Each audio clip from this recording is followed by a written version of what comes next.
एक भारत श्रेष्ठ भारत। भारत विश्व का एक महान देश है। यहाँ की सभ्यता एवं संस्कृति विश्व में प्राचीनतम है। विविध धर्मों, भाषाओं, मान्यताओं और भौगोलिकता यहाँ एक अनूठा संगम है।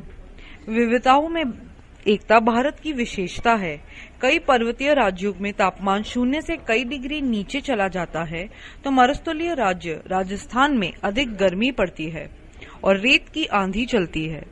कुछ समुद्र तटीय राज्य हैं, वहीं कुछ राज्य केवल भूमि से घिरे हैं। जलवायु, खान-पान, भाषा और धर्म में विभिन्नताओं के बावजूद भारत एक है और विश्व में श्रेष्ठ है। भारतवासियों को देश की एकता, संस्कृति और महान विरासत पर गर्व है। भारत का वर्तमान स्वरूप यहाँ के नागरिकों की चट्टानी एकता का परिचायक है। तमाम विविधताओं के बावजूद एक भारत फूलों की माला के समान है। कश्मीर से कन्याकुमारी तक और कच्छ से अरुणाचल प्रदेश तक भारत एक है। भारत विविधताओं में एकता का एक आदर्श उदाहरण है। विश्व के राजनीतिक पटल पर भारत के समान कोई अन्य देश नहीं है। भारत की सभ्यता, संस्कृति विश्व में प्राचीनतम एवं महान है। क्षेत्रफल की दृष्टि से हमारा देश 7वां और जनसंख्या की दृष्टि से विश्व का दूसरा सबसे बड़ा देश है। भारत विश्व का सबसे बड़ा लोकतंत्र है। हमारे देश में विश्व के सभी प्रमुख धर्मों को मानने वाले लोग रहते हैं। पर्वतराज हिमालय, अरावली, सह्याद्री एवं नीलगिरी पर्वतों एवं सदानीरा नदियों से भारत को भीतर से विभाजित कर कई क्षेत्र प्रक्षेत्र बना दिए हैं। तथापि भारत सदियों से लेकर आज तक एक बना हुआ है। पर्वतराज हिमालय की गोद में बसे जम्मू और कश्मीर, हिमाचल प्रदेश, उत्तराखंड जैसे राज्यों में अत्यधिक ठंड पड़ती है। वहीं राजस्थान, गुजरात, उत्तर प्रदेश, बिहार, मध्य प्रदेश, दिल्ली आदि राज्यों में भयंकर गर्मी पड़ती है। कश्मीर, हिमाचल, उत्तराखंड की आबोहवा स्वास्थ्य की दृष्टि से उत्तम और प्राकृतिक सौंदर्य से भरा है। इसलिए यहाँ पूरे देश से आने वाले पर्यटकों का तांता लगा रहता है। कश्मीर को धरती का स्वर्ग माना जाता है। कश्मीर की डल झील, पहलगाम, बडगाम, शालीमार बाग, निशांत बाग पर्यटकों के प्रमुख आकर्षण केंद्र हैं। उत्तर पूर्वी राज्य मेघालय को बादलों का घर कहा जाता है। विश्व में सर्वाधिक वर्षा वाले स्थान माव सिमरान और चेरापूंजी यहीं उपस्थित हैं।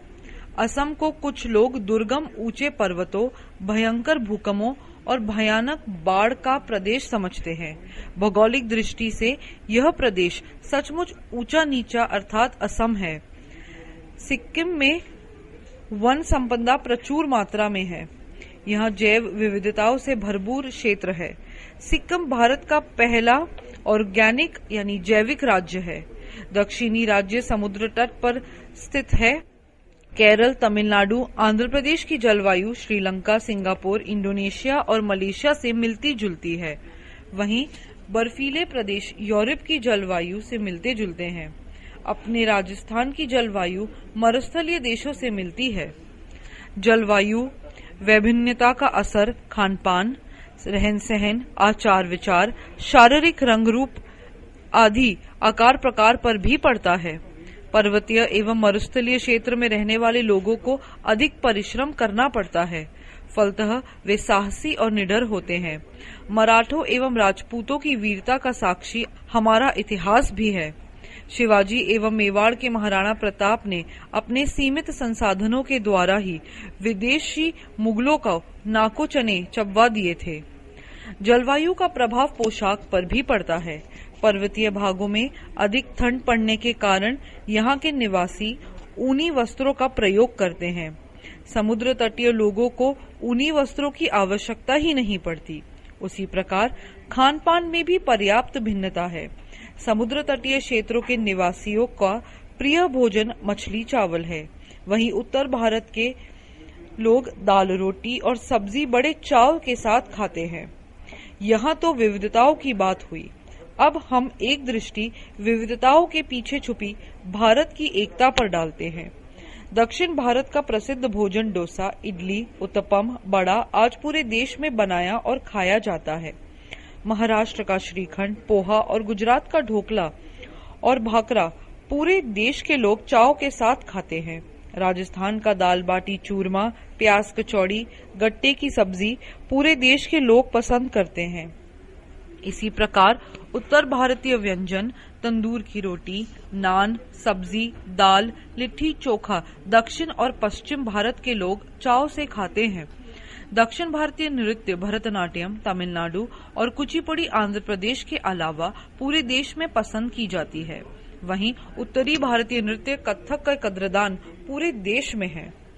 यद्यपि ऊपरी तौर पर भारत की विभिन्न प्रदेशों में पर्याप्त भिन्नता दृष्टिगोचर होती है, तथापि अपने आचार विचारों की एकता के कारण यहाँ सदा सामाजिक संस्कृति का एक ही रूप देखने को मिलता है।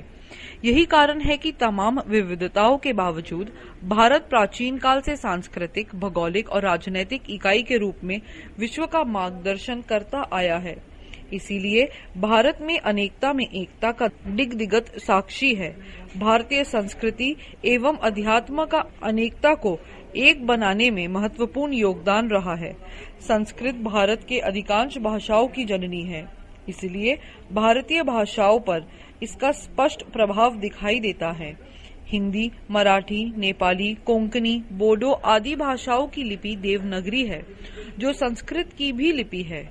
हिंदी अधिकांश भारतीय द्वारा बोली जाने वाली भाषा है, अतः इसे भारतीय संविधान की 343वीं अनुसूची के अनुसार राष्ट्रभाषा के रूप में स्वीकार किया गया है। यही एक भाषा है जो सारे भारत को एकता के सूत्र में पिरोने का कार्य करती है। भारत को एक बनाने में हमारे धार्मिक स्थलों की महती भूमिका रही है। आप देश के किसी भी भाग में चले जाइए, आपको एक ही संस्कृति के मंदिर दिखाई देंगे। गर्भगृह, आंगन, गोपुरम में पर्याप्त समानता देखने को मिलती है। इसी प्रकार मंदिरों के वास्तुशास्त्र तथा मूर्तियां सभी में पर्याप्त समानता मिलती है। अन्य धर्मों के पूजा स्थलों में भी यही समानता दृष्टिगोचर होती है। भारत 29 राज्यों और 7 केंद्र शासित प्रदेशों के मिलने से बना गणतांत्रिक देश है। भारत की तरह विविधताओं का मिलना विश्व के किसी एक देश में अन्यत्र दुर्लभ है। प्राचीन काल से ही भारत विश्व गुरु कहलाता आया है। जब शेष विश्व अंधकार में डूबा था, तब भारत के तक्षशिला, नालंदा, विक्रमशिला, ओदंतपुरी जैसी विश्वविद्यालय पूरे विश्व में ज्ञान का प्रकाश फैला रहे थे। वर्तमान समय में भारत ने मंगल ग्रह पर सफलतापूर्वक अपना यान भेजकर विश्व के शीर्ष देशों में अपना नाम शुमार कर लिया है। भारत की अर्थव्यवस्था विश्व की सबसे तेज गति से बढ़ने वाली अर्थव्यवस्था है। भारत अमेरिका सहित विश्व के अन्य विकसित देशों का यान अंतरिक्ष में प्रक्षेपित कर रहा है। भारत अब हथियारों का निर्यात करने वाला देश बनने जा रहा है। ब्रह्मोस मिसाइल की मांग वियतनाम, फिलीपींस, रूस आदि देश कर चुके हैं। भारत विश्व शांति की दिशा में अपना अमूल्य योगदान दे रहा है। अफगानिस्तान, श्रीलंका, नेपाल, भूटान जैसे पड़ोसी देशों को भारत की ओर से यथासंभव सहायता मिलती रही है। देश के नागरिकों को सदा स्मरण रखना चाहिए कि हम एक महान देश के निवासी हैं, अतः हमें कुछ ऐसा काम न करें जिससे विश्व में भारत की छवि खराब हो। हमें इस महान देश की सामाजिक एवं सांस्कृतिक मूल्यों की हर कीमत पर रक्षा करनी चाहिए। देश की एकता को बनाए रखना हम सभी की जिम्मेदारी है। समस्त नागरिकों के सम्मिलित प्रयास से ही भारत विश्व का श्रेष्ठ देश बन सकता है। इस देश ने हमें सब कुछ दिया है। नागरिकों का यह कर्तव्य बनता है कि वे राष्ट्रीय गौरव को बरकरार रखते हुए इसके विकास में अपना अमूल्य योगदान दें।